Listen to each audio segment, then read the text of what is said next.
Saudaraku sekalian yang terkasih dalam Tuhan, sekali lagi terima kasih untuk Jemaat Sengkuang yang memberikan kesempatan untuk berbicara, berbagi pada pagi hari ini. Nah, saudara yang terkasih dalam Tuhan, adalah sebuah fakta, ya, fakta yang tidak dapat kita pungkiri bahwa rumah tangga adalah sekolah. Ya, dan pembahasan-pembahasan yang lalu juga kita diingatkan, rumah tangga adalah tempat belajar, sekolah bagi suami istri tentunya, bagi setiap orang yang ada di rumah, baik orang tua, belajar kepada anaknya, ya, mempelajari sesuatu yang baru, karakter dan sebagainya kepada anak-anak, dan anak-anak pun juga belajar memahami bagaimana orang tuanya. Anak-anak pun belajar memahami bagaimana saudaranya di dalam rumah tangga. Dan proses belajar dalam rumah tangga tidak akan pernah tamat.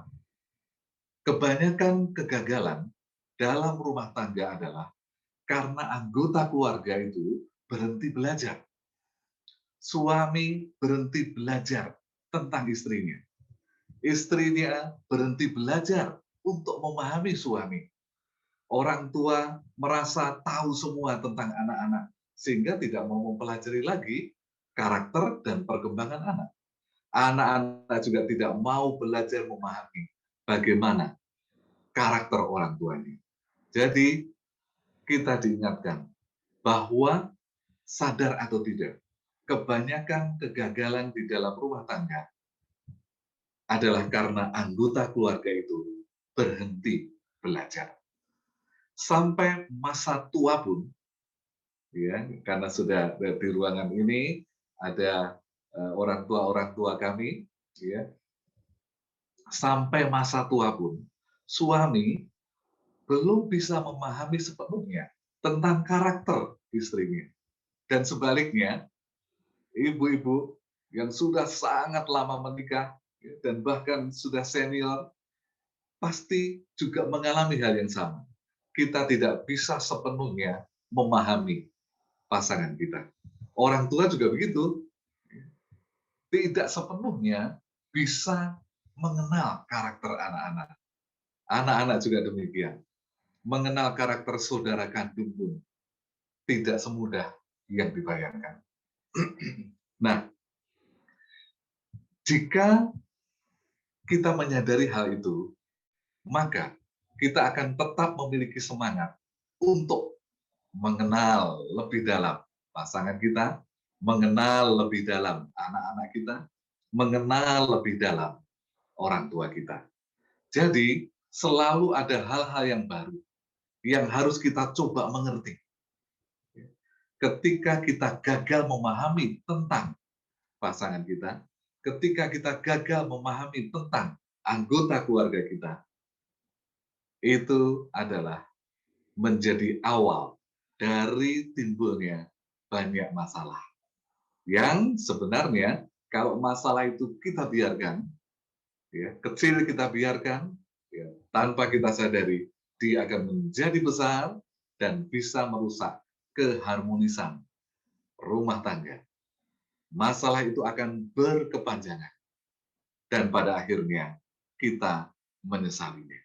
Saudara sekalian yang terkasih di dalam Tuhan, yang harus kita ingat dalam kehidupan rumah tangga adalah suami kita bukan robot, istri kita bukan robot, anak-anak kita bukan robot, orang tua kita bukan robot.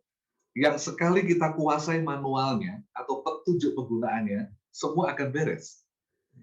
Ternyata mereka adalah orang-orang yang kita kasih ini adalah makhluk hidup yang selalu berubah dari waktu ke waktu. Kondisi yang terjadi, situasi yang terjadi akan mempengaruhi perubahan itu. Dan sekali lagi, ada banyak masalah yang ada dalam rumah tangga, entah itu besar maupun kecil. Semuanya karena kita berhenti belajar memahami mereka. Saudara sekalian, semua masalah yang terjadi pasti mempengaruhi kita secara pribadi, keharmonisan hubungan suami istri, kenyamanan, kedamaian hubungan dalam rumah tangga. Sekali lagi, jika dibiarkan, semakin lama akan menjadi semakin parah, semakin runyam, dan pada akhirnya terlambat. Semakin cepat masalah diselesaikan, semakin baik. Sekecil apapun masalah yang muncul, jangan pernah diabaikan. Karena bisa menjadi besar dan berubah menjadi bencana yang mengerikan. Pagi ini, kita tidak akan fokus pada masalah yang timbul dalam rumah tangga, tetapi membahas salah satu solusi untuk masalah tersebut. Tentu saja para senior kami sudah memiliki pengalaman ini, ya, dan saya hanya memberikan satu pengingat, ya, bahwa ada satu obat yang disediakan Tuhan bagi kita, yang dapat digunakan untuk menyelesaikan semua problema dalam rumah tangga. Ya, Tuhan telah memilih, ya, telah menyediakan satu sarana untuk memperbaiki hubungan separah apapun di dalam rumah tangga kita. Baik, untuk mendahului, kita akan membaca Pengkhotbah pasal 4 ayat 11. Ya, dikatakan sebagai berikut. Kita awali dari ayat yang 10, ya. Berdua lebih baik daripada seorang diri, karena mereka menerima upah yang baik dari jerih lelah mereka. Karena kalau mereka jatuh, yang seorang akan mengangkat temannya, tetapi wahai orang yang jatuh, yang tidak mempunyai orang lain untuk mengangkatnya. Juga kalau orang tidur berdua, mereka menjadi panas.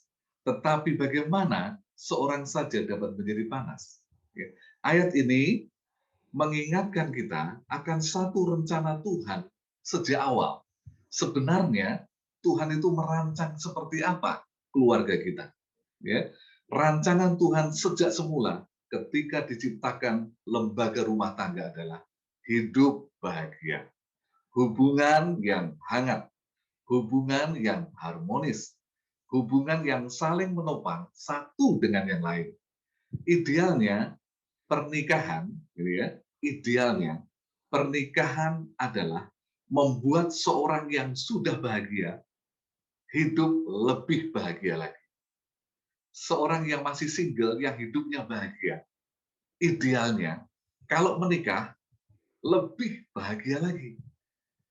Ya, menjadi lebih damai, menjadi lebih terberkati karena hidup dengan orang yang dikasihi. Ya, tetapi kadang-kadang sesuatu yang ideal yang direncanakan Tuhan ini nggak terjadi, ya, nggak terjadi. Baik, saudara sekalian, salah satu fakta yang harus juga kita ingat adalah bahwa tak satu pun dari kita memiliki keluarga yang sempurna.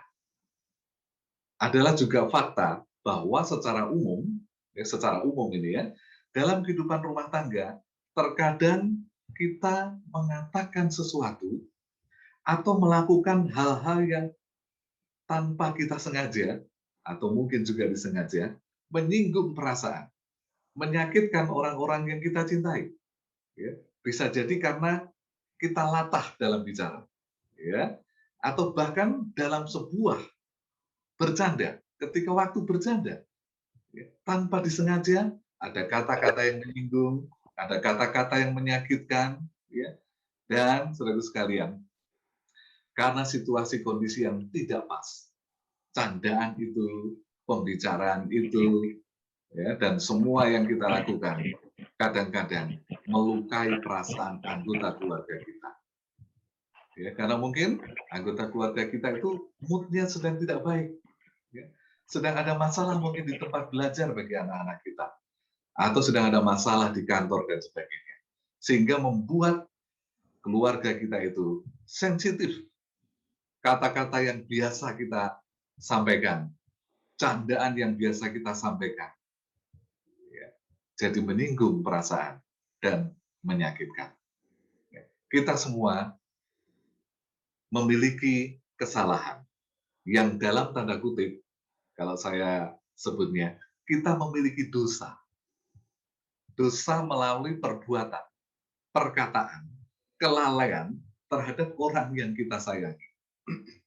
Dan jika ada hal yang paling menyakitkan bagi kita tentunya, adalah perkataan buruk, tindakan buruk dari orang yang paling kita cintai. Kalau yang mengatakan orang lain, mungkin kita tenang-tenang saja, tidak ada pengaruh. Tapi ketika yang melakukan atau yang mengatakan adalah orang yang sangat kita cintai, suami atau istri, anak-anak kita, orang tua kita, saudara kandung kita, ipar kita contohnya, maka itu akan menimbulkan satu rasa sakit yang membekas, ya. Dan seringkali ini disebut satu trauma yang sulit untuk disembuhkan. Nah, saudara sekalian yang terkasih dalam Tuhan, untuk memperbaiki semua situasi yang sangat menyakitkan di dalam rumah tangga, hanya ada satu, yaitu pengampunan. Hanya ada satu solusi, dan solusi ini disediakan oleh Tuhan, pengampunan. Saudaraku sekalian, ada sebuah kutipan pendek begini. A happy marriage is the union of two forgivers. Ya, a happy marriage is the union of the two forgivers. Artinya, pernikahan yang bahagia adalah merupakan kesatuan, ya, dari dua orang yang saling mengampuni. Keluarga yang bahagia merupakan kesatuan dari dua orang yang suka mengampuni. Kesalahpahaman atau masalah sepele yang akan sangat mungkin membuat pasangan terluka secara emosi dan batin, menimbulkan amarah, bahkan tidak jarang akan menimbulkan yang namanya KDRT, ya, kekerasan dalam rumah tangga. Sehingga pengampunan memiliki peran yang sangat penting. Pengampunan menjadi sangat vital bagi hubungan pernikahan dan juga bagi hubungan dengan anggota keluarga kita. Nah, pengampunan bukan tindakan melupakan kesalahan. Karena seringkali begini, ada orang mengatakan begini, mengampuni adalah melupakan. Masalahnya adalah, alamiah kita sebagai manusia berdosa, seperti kita saat ini, sangat mudah melupakan hal-hal yang baik. Ya, tetapi faktanya adalah sangat sukar melupakan hal-hal yang buruk. Apalagi hal-hal yang buruk tentang pasangan kita. Hal-hal yang buruk yang dilakukan orang tua kita. Hal-hal yang buruk yang dilakukan oleh anak-anak kita. Jadi, saudara sekalian, kalau pengampunan adalah melupakan, maka pengampunan itu tidak akan tahan lama. Suatu saat kita akan ingat lagi, ya, masalah timbul lagi, sakit hati lebih parah lagi, ya, kebencian lebih kuat lagi. Ya. Itulah sebabnya pengampunan itu bukan tindakan melupakan kesalahan. Pengampunan itu adalah tindakan mengasihi. Ya. Kata-kata yang menyakitkan, perlakuan yang kasar dari orang yang kita kasihi, saudaraku sekalian, akan meninggalkan goresan yang sangat tebal dalam otak kita. Akan meninggalkan garis yang sangat dalam di dalam pemikiran kita. Dan itu tidak mudah untuk dihapuskan. Goresan yang sudah ada di otak kita memerlukan waktu yang cukup panjang dan peristiwa yang sangat-sangat peristiwa yang besar untuk menghapus goresan-goresan sakit hati di dalam pikiran. Alamiah dosa akan mengungkitnya suatu saat nanti. Ya. Dan ketika hal itu melintas di pikiran kita, ingat lagi, sakit hati lagi, kecewa lagi, dan akhirnya kebahagiaan kita dirampas. Ya. Jadi pengampunan bukan tindakan melupakan kesalahan. Pengampunan adalah tindakan mengasihi. Ya. Salah satu definisi dari pengampunan yang paling sederhana adalah seperti ini. Pengampunan adalah melepaskan pikiran dan hati dari semua rasa sakit. Pengampunan adalah tindakan untuk melepaskan pikiran dan hati dari kegagalan masa lalu. Melepaskan pikiran dan hati kita dari rasa bersalah dan kehilangan di waktu yang lalu. Pengampunan memungkinkan kita untuk mengatasi kemarahan dan perasaan kesal, ya, atau keinginan untuk menghukum, membalas dendam. Pengampunan akan membebaskan pikiran kita untuk melukai orang-orang yang kita kasihi. Mengampuni itu melibatkan pikiran, tapi juga melibatkan perasaan, juga melibatkan perilaku. Perasaan dan penilaian buruk terhadap pelaku kadang-kadang akan membuat kita memaafkan sejenak. Tetapi ketika kita mengampuni, maka kita diajak untuk tidak hanya melupakan, tapi melakukan tindakan penyembuhan. Tindakan yang akan membuat orang yang bersalah merasa terbebas juga dari rasa bersalah.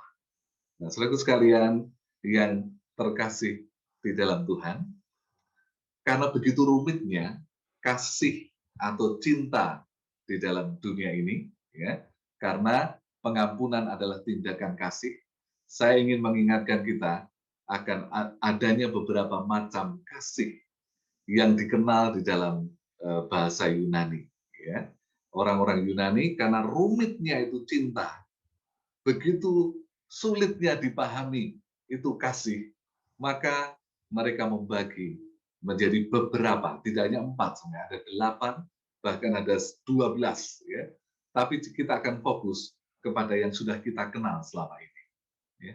Yang pertama adalah kasih atau cinta philia. Nah, kita sering mendengar istilah Philadelphia. Ya. Itu adalah cinta atau kasih persahabatan. Ya. Kasih pertemanan, perkoncoan, teman segereja, itu philia. Teman satu Zoom saat ini, itu philia. Ya.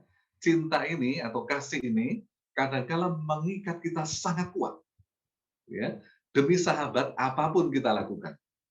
Tetapi juga merupakan kasih yang paling rawan untuk hancur. Kenapa? Ada perbedaan pendapat sedikit, rusaklah persahabatan. Ada perbedaan pandangan, rusak persahabatan. Ada perbedaan partai, partai politik, rusaklah hubungan sahabat. Jadi, cinta filio ini, atau kasih filia ini, kasih persahabatan ini, sangat bagus, tetapi mudah rusak. Dan bahkan ketika perbedaan terjadi, bisa jadi bermusuhan. Dan kalau bermusuhan sudah terjadi, bisa berlangsung amat sangat lama. Ya, amat sangat lama.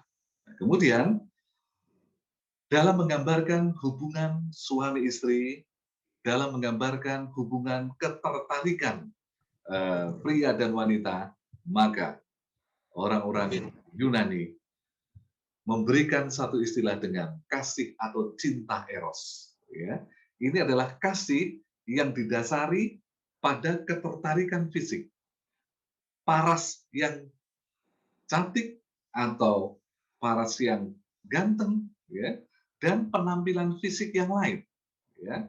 Nah, secara umum inilah yang dapat kita pahami di dunia ini. Ya. Eros itu seperti ini. Pria melihat apa yang kasat mata, kecantikan, ya. Kemudian penampilan yang bagus. Ya. Jadi eros ini lebih mengedepankan yang ada di pandangan mata. Wanita juga begitu tentunya. Ya. Wanita juga melihat kepribadian. Dan ini dibuat bercanda ya. Wanita seringkali melihat rumah pribadi, mobil pribadi, perusahaan pribadi, ya. Nah, kalau eros ini, saudara sekalian, ternyata juga kasih yang sangat mudah rusak. Kenapa? Kalau sang pria yang dulu gagah, tahu-tahu setelah sekian lama, sang suami perutnya menjadi semakin besar, nah cintanya sudah hilang lagi. Pria melihat wanita dulu langsing, menarik. Ya. Ketika sudah berubah menjadi langsung, lurus, dan mungkin menjadi besar, nah, cinta eros ini akan hilang. Demikian juga ketika wanita mengandalkan penglihatan mata, sesuatu yang semua pribadi. Mobil pribadi hilang, cintanya hilang.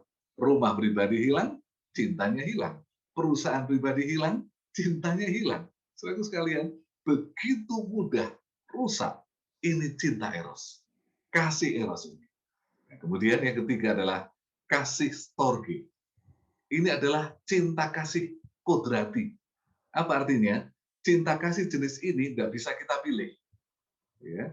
Kenapa? Karena saya tidak bisa memilih menjadi anak siapa. Itulah sebabnya cinta kasih kodrati. Sudah kodratnya begitu. Saya tidak bisa memilih kakak kandung saya siapa. Tidak bisa. Ya. Kita juga nggak bisa memilih anak kita yang mana. Tidak bisa. Mungkin kita melihat anak kita terlalu menjengkelkan ya, saya ganti anak saja. Nggak bisa. Ini adalah cinta kodrati. Cinta yang betul-betul nggak bisa ditolak. Ya itulah adanya. Ya. Saudaraku sekalian, dan cinta ini amat sangat mudah rusak. Cinta ini amat sangat mudah hancur. Contohnya, kalau orang tua membagi warisan dengan tidak adil, apa yang masalah? Masalahnya adalah pertengkaran anak-anak kita. Mungkin ketika orang tua masih hidup, aman-aman saja. Tapi ketika orang tua sudah tidak ada lagi. Gara-gara warisan yang tidak adil. Pertengkaran terjadi. Permusuhan antara saudara-saudara kandung bisa sampai masa tua. Bahkan bisa dibawa mati. Perlakuan yang tidak adil orang tua kepada satu anak akan melukai anak yang lain. Akibatnya, anak-anak bermusuhan satu dengan yang lain. Contohnya di dalam Alkitab adalah Yusuf. Yusuf sangat dikasihi oleh Yakub. Mungkin Yakub merasa baik-baik saja, tapi perlakuan itu membuat permusuhan yang luar biasa di belakang Yakub. Akibatnya, Yusuf pun dijual.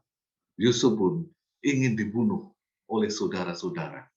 Saudara-saudaranya sendiri. Saudaraku sekalian, itulah sebabnya Allah memberikan satu jenis cinta atau kasih. Dan cinta kasih yang berasal dari Tuhan itu adalah agape. Karena begitu rapuhnya kualitas cinta manusia, philia, eros, storge, Tuhan memberikan satu model cinta yang sangat-sangat luar biasa, yaitu agape. Saudaraku sekalian, cinta agape di dalam Alkitab begitu banyak muncul, ya, yang ditujukan tidak hanya oleh Allah kepada manusia, tetapi menjadi satu model cinta di dalam rumah tangga. Cinta agape ini, saudaraku sekalian, cinta yang definisinya sederhana. Cinta sejati, cinta yang diberikan dengan tulus, cinta yang disertai dengan perbuatan dan pengorbanan, cinta yang memang dilakukan. untuk membahagiakan orang lain. Itulah agape. Dan teladannya tentu saja adalah Yesus. Untuk membahagiakan kita, untuk menyelamatkan kita, Yesus melakukan apapun, bahkan mati di kayu salib. Dan saudara sekalian, yang menarik bagi kita adalah kasih suami istri di dalam Alkitab ternyata bukan kasih eros. Ya. Tuhan merancang sejak semula kasih suami istri bukan berdasarkan ketertarikan fisik, tetapi adalah kasih agape. Mari kita membaca ayatnya di dalam Kolose pasal yang ketiga ayat 19. Dikatakan sebagai berikut. Hai suami, kasihilah istrimu dan janganlah berlaku kasar terhadap dia. Ayat ini tidak berkata, hai suami, eroslah kepada istrimu. Tetapi Tuhan mengatakan, hai suami, agapelah kepada istrimu dan jangan berlaku kasar kepadanya. Saudaraku sekalian, ini luar biasa.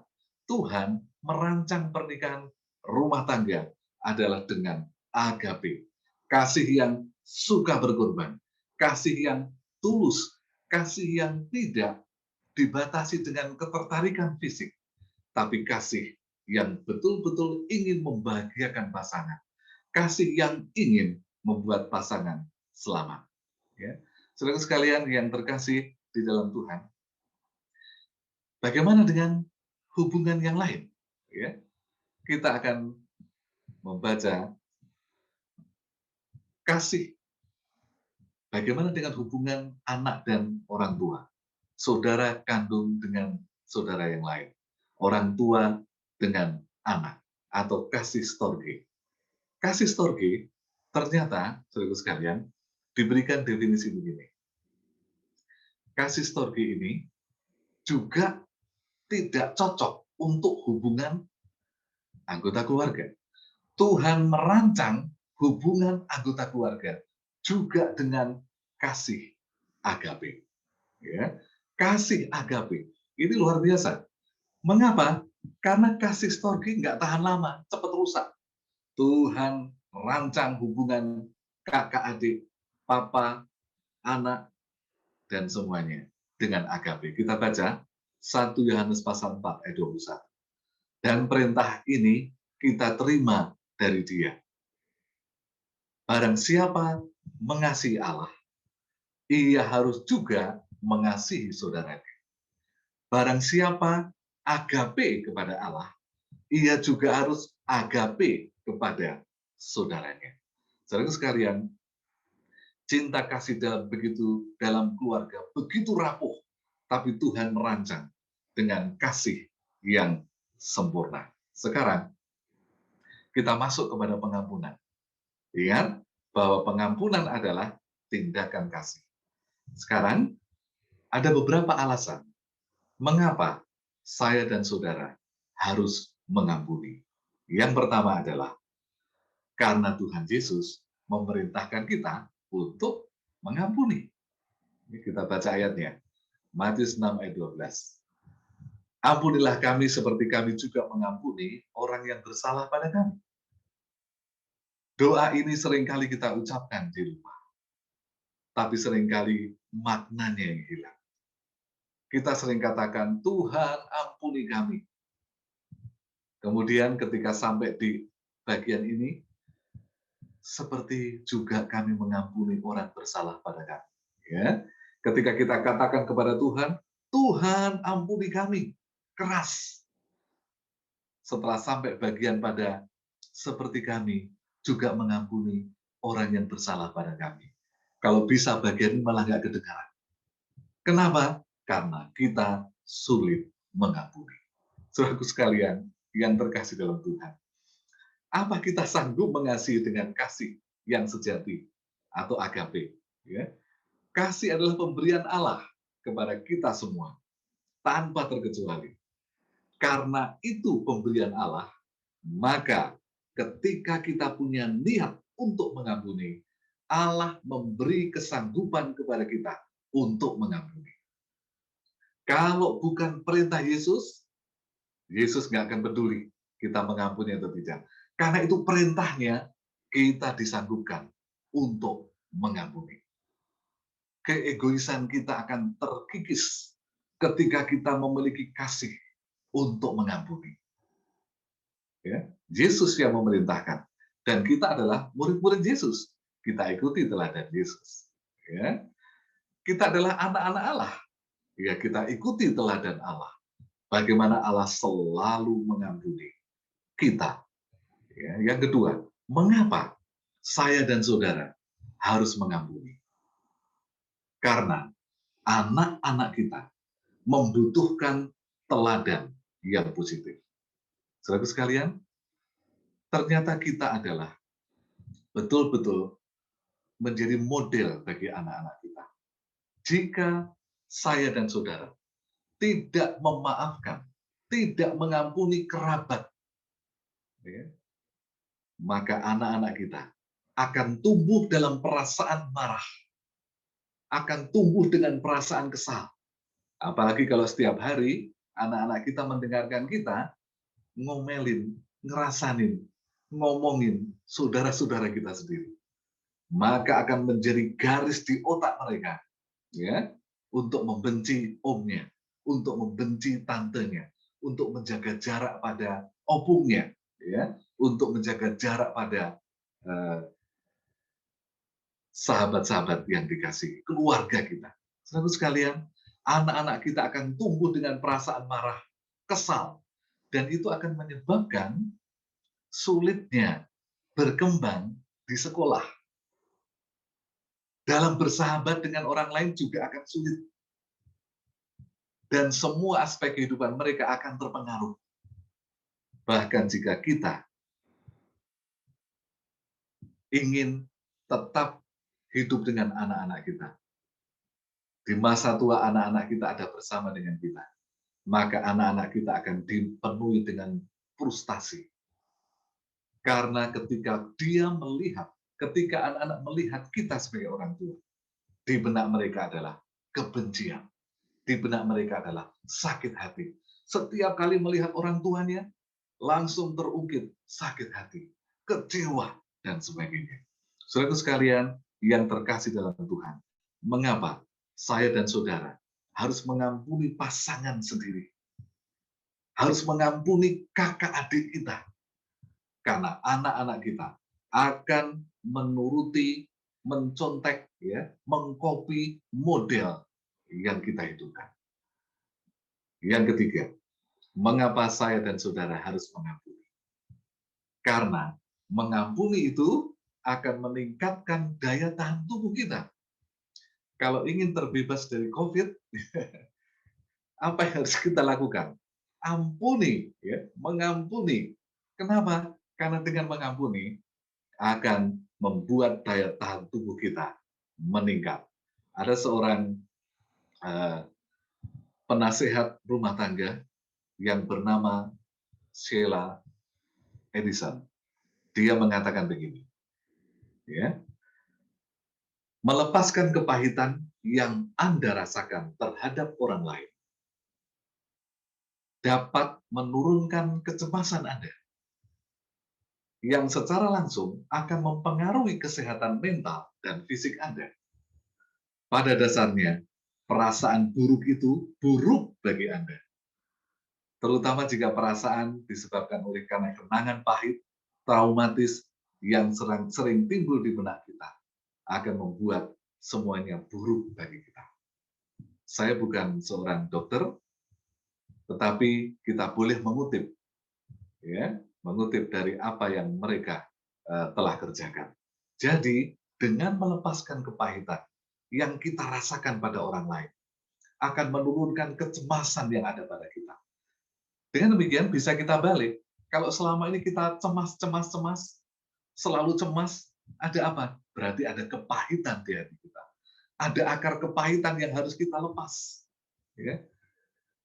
Dan itu akan mempengaruhi kesehatan mental kita, bahkan fisik kita. Saudara sekalian yang terkasih, memendam amarah, memendam kebencian, menendam rasa sakit hati, menyimpan akar kepahitan. Itu menguras energi kita. Ya. Tubuh dan pikiran kita harus bekerja lebih keras untuk mengakomodasi semua hal negatif yang pada akhirnya akan merusak kesehatan dan fisik kita. Tetapi dengan memaafkan, dengan mengampuni anggota keluarga kita, itu akan melepaskan dendam kita, melepaskan masa lalu yang buruk, pikiran dan tubuh kita menjadi kuat dan sehat. Ya. Yang keempat, mengapa kita harus mengampuni? Karena kalau saya tidak mengampuni, saya tidak akan diampuni. Matius 6 ayat 14. Karena jikalau kau mengampuni kesalahan orang, Bapamu yang di surga akan mengampuni kamu juga. Tetapi jikalau kamu tidak mengampuni orang, Bapamu juga tidak akan mengampuni kesalahan. Ayat ini terlalu keras bagi kita, saudara sekalian. Tetapi itulah yang dikatakan Yesus. Jangan-jangan kita tidak ada di surga nanti karena kita menyimpan kesalahan saudara kita, saudara kandung kita. Jangan-jangan kita tidak akan ada di surga nanti ketika kita memendam sakit hati dari para ipar-ipar kita. Jangan-jangan kita tidak akan ada di surga karena kita tidak mengampuni pasangan kita. Bukan saya mengatakan, tapi Yesus yang mengatakan. Kalau kita tidak mengampuni, kita nggak diampuni. Dan kalau kita tidak diampuni, tempat kita bukan di surga. Saudara sekalian, yang kelima, mengapa saya dan saudara harus mengampuni? Karena mengampuni berarti kita menyerahkan orang itu kepada kasih Tuhan. Ini yang luar biasa. Dengan mengampuni mereka, kita menyerahkan orang itu pada kasih Tuhan. Dengan mengampuni suami istri, kita menyerahkan istri suami kita kepada kasih Tuhan. Bukan untuk dibalas oleh Tuhan, dihukum oleh Tuhan, tetapi kasih Tuhan. Saudara sekalian yang terkasih dalam Tuhan, ketika kita memilih untuk mengampuni orang lain yang menyakiti kita, hal itu melepaskan orang lain dari hukuman Tuhan juga. Ya. Coba kita ingat beberapa kisah dalam Alkitab secara singkat. Ketika Yusuf mengampuni saudara-saudaranya yang kejahatannya sudah amat sangat jahat, tidak bisa diampuni lagi. Ya. Apa yang terjadi pada Yusuf? Yusuf justru membebaskan dirinya sendiri dari kepahitan. Yusuf justru disanggupkan untuk berbuat yang baik bagi saudara-saudaranya. Dengan mengampuni saudara-saudaranya, Yusuf membuka kesempatan yang lebar bagi saudara-saudaranya untuk memiliki hidup yang lebih baik, untuk selamat. Saudara sekalian, mengampuni orang lain, menyelamatkan orang lain itu. Itulah kasih agape.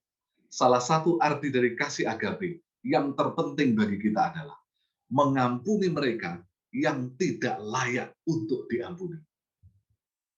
Ya, memaafkan mereka yang seharusnya layaknya dihukum. Tapi itulah agape.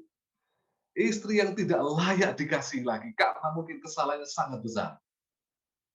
Diampuni, itulah agape. Saudara kandung yang harusnya didepak jauh-jauh karena sudah membuat menderita. Diampuni. Itulah agape. Saudara sekalian yang terkasih dalam Tuhan, kita melihat contoh yang lain, Hosea. Kita kenal semua Hosea dalam Alkitab. Dia disakiti istrinya. Istrinya enggak setia. Ya, istrinya sangat-sangat menyakitkan hatinya. Tetapi kasih agape berkata lain. Nabi ini mengumpulkan uang yang ada padanya. Bahkan karena uangnya kurang, dia kumpulkan gandum. Dia kumpulkan hartanya. Untuk apa? Untuk menebus istrinya. Untuk membayar istrinya. Itulah kasih agape. Kenapa? karena sang nabi ingin istrinya selamat. Istrinya ini sudah nggak layak diampuni. Tetapi kasih agape membuat nabi Tuhan ini mengampuni. Karena sang nabi ingin istrinya selamat. Stefanus. Bagaimana dengan Stefanus? Kita tahu kisahnya. Stefanus dilempari batu. Dan di sana ada seorang bernama Paulus atau Saulus yang hadir dan setuju Stefanus dilempari batu. Tetapi Stefanus memilih mengampuni. Ketika nyawanya sudah hampir melayang, apa yang dia katakan? Ya Tuhan, ampunilah mereka, karena mereka tidak tahu apa yang mereka lakukan. Hasilnya apa? Stefanus melepaskan diri dari rasa ingin balas dendam. Stefanus melepaskan diri dari kebencian. Stefanus membebaskan dirinya dari memusuhi orang. Dan hasilnya luar biasa. Pengampunan yang dilakukan oleh Stefanus memberi kesempatan Paulus dan orang-orang lain yang hadir pada waktu itu untuk diselamatkan. Doa Stefanus agar Tuhan mengampuni membawa hasil yang luar biasa. Saulus akhirnya bertobat dan selamat. Dia menjadi rasul yang besar untuk melayani Tuhan. Ketika Yesus di kayu salib, dia juga mengampuni.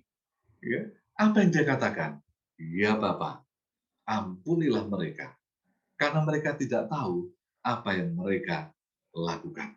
Hasilnya akan banyak jutaan, akan banyak jumlah yang tidak terhitung jumlahnya. Manusia yang bertobat karena doa Yesus. Dan dia akan selamat sampai kerajaan surga. Saudaraku sekalian, kesimpulan. Kesimpulannya adalah, yang pertama, pengampunan adalah sebuah keputusan. Pengampunan adalah sikap yang hendaknya dijadikan sebuah komitmen bagi kita. Jadi bukan sekedar sebuah perasaan atau emosi. Mengampuni tidak identik dengan cara instan melupakan sebuah peristiwa. Tetapi pengampunan adalah mengasihi. Karena kita ingin orang itu selamat. Sebuah kutipan ditulis oleh Walter Anderson mengatakan begini, hal-hal buruk bisa terjadi. Sebagaimana saya menghadapi semua itu, menggambarkan karakter saya dan kualitas hidup saya. Saya dapat memilih untuk duduk dalam kesedihan yang tiada henti, tidak dapat bergerak karena beratnya kehilangan, atau saya dapat memilih untuk bangkit dari rasa sakit dan menghargai hadiah paling berharga yang saya miliki, yaitu hidup itu sendiri. Saudaraku sekalian, pengampunan adalah komitmen. Pengampunan adalah sebuah keputusan. Ya. Kesimpulan yang kedua, pengampunan adalah sebuah proses. Pengampunan tidak selesai dengan komitmen saja, melainkan pengampunan sebuah perjalanan. Kenapa dikatakan perjalanan? Masih ingat ketika Petrus bertanya, Yesus, Guru, berapa kali saya harus mengampuni orang bersalah pada kami? Apa jawab Yesus? 70 kali 7 kali. Bukan berarti kita suruh menghitung. Ini hari ini saya mengampuni 1. Besok saya mengampuni kedua. Besok lagi ketiga. Tahun depan akhirnya setelah dihitung-hitung sudah 70 kali 7. Akhirnya stop. Ketika orang datang minta ampun kita katakan, sorry ya, sudah 490 kali. Stop. Bukan begitu ternyata. Mengampuni merupakan usaha yang terus-menerus. Ya, sepanjang hidup kita. 7 dalam bahasa Injil menunjukkan penuh, sempurna. Jadi secara simbolik, mengandung pesan bahwa pengampunan itu merupakan bentuk pertobatan yang terus-menerus. merupakan karakter kita, cara hidup pengikut Kristus. Yang ketiga, pengampunan membuat diri kita bebas dan damai. Jika kita tidak mengampuni orang yang menyakiti kita, kita akan merasa tersiksa sendiri. Itulah sebabnya pengampunan adalah membuat kita bebas dari sakit hati, dari penderitaan. Dan salah satu bentuk kasih dalam mengampuni adalah berdoa untuk mereka. Mengapa kita gagal mengampuni? Karena kita tidak berdoa untuk mereka. Mengapa kebencian tidak hilang dalam hati kita? Karena kita tidak berdoa untuk mereka. Selain berdoa untuk mereka agar mereka selamat, ini adalah tindakan pengampunan, mengasihi. Tetapi itu juga membuat kita berdoa untuk diri sendiri, agar Tuhan menyanggupkan kita rendah hati, agar Tuhan menyanggupkan kita mengasihi. Saudara sekalian yang terkasih dalam Tuhan, pengampunan itu tidak akan terjadi kalau kita tidak bergumul dalam doa, memohon kasih dari Tuhan. Kasih dari Tuhan itulah yang menyanggupkan saya dan saudara mengampuni pasangan kita, mengampuni anak-anak kita, mengampuni orang tua kita, mengampuni saudara kandung kita, saudara ipar kita.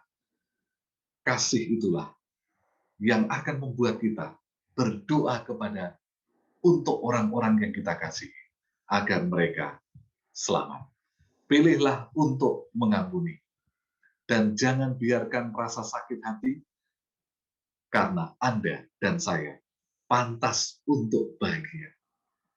Mengampuni akan membuat kita bahagia dan selamat. Mari kita ingat ayat inti kita. Matius 6 ayat 12. Dan ampunilah kami akan kesalahan kami, seperti kami juga mengampuni orang yang bersalah pada kami. Saudara sekalian, sebagai penutup, saya ingin memutarkan sebuah lagu.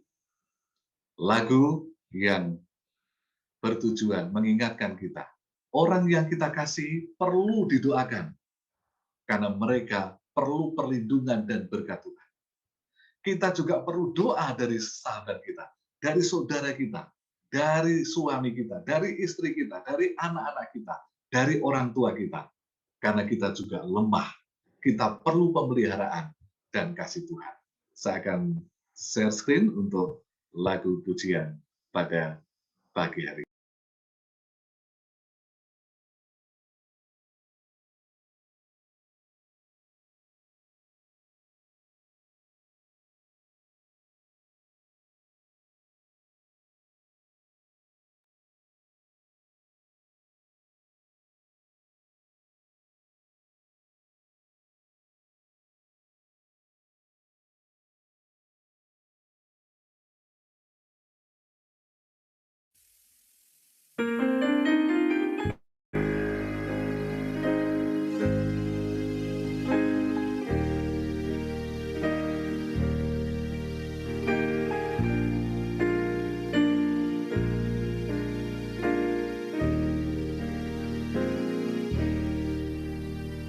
At the close of the day, when you kneel to pray, will you remember me?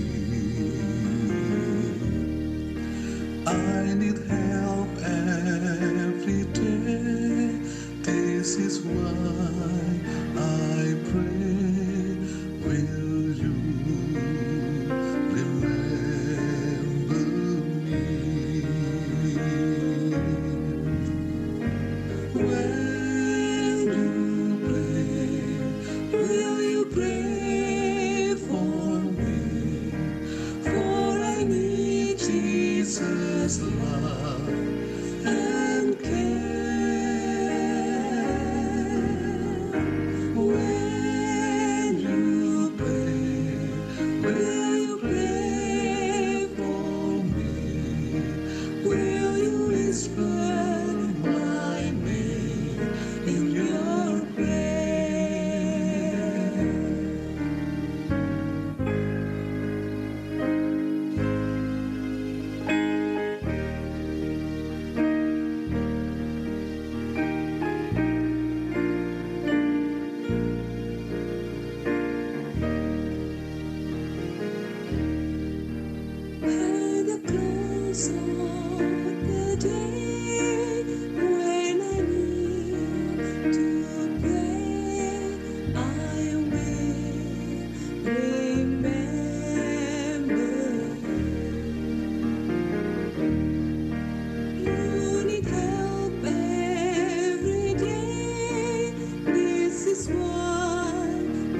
Amin.